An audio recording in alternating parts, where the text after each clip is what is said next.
What do you think of when you think Rhode Island? Seafood? H.P. Lovecraft? Rebellious freethinkers? What about notoriously savage motorcycle gangs, drug running, illegal firearms, and turf wars? Not necessarily, right?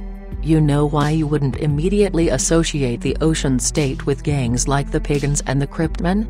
Because the Rhode Island State Police just ran them out on a rail after a year-long investigation and the biggest bust in the state's history.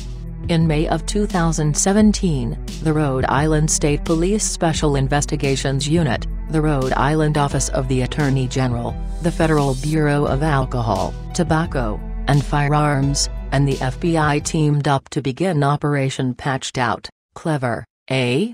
This massive law enforcement mobilization came after members of the SPSU was tipped off that various biker gangs, among them the Pagans and the Cryptmen, were opening local chapters in Northwest RI. Aside from a general disregard for the law and hygiene, these gangs are known drug and firearms traffickers and seriously bad dudes. For a solid year, Operation Patched Out tapped phones, monitored internet usage, and used other, more arcane electronic surveillance methods to collect enough evidence to fill a 1,300-page affidavit. Said affidavit was then used to secure warrants, and the cops came down on the bikers like a ton of bricks. These gang members are not recreational bikers organizing local charities, said Colonel Anna Sipico, Superintendent of the Rhode Island State Police and Director of the Department of Public Safety. These are violent criminals who belong to some of the most sinister motorcycle gangs in this country. When I learned they were trying to establish a foothold here in Rhode Island, I ordered my detectives to use whatever means necessary to investigate and eradicate these gangs.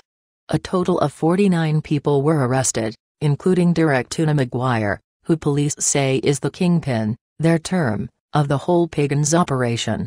Along with the alleged gang members, more than 50 illegal guns were seized along with a whole heap of marijuana, heroin, cocaine, powdered and crack, meth, natch, and a bunch of stolen ATVs and power equipment.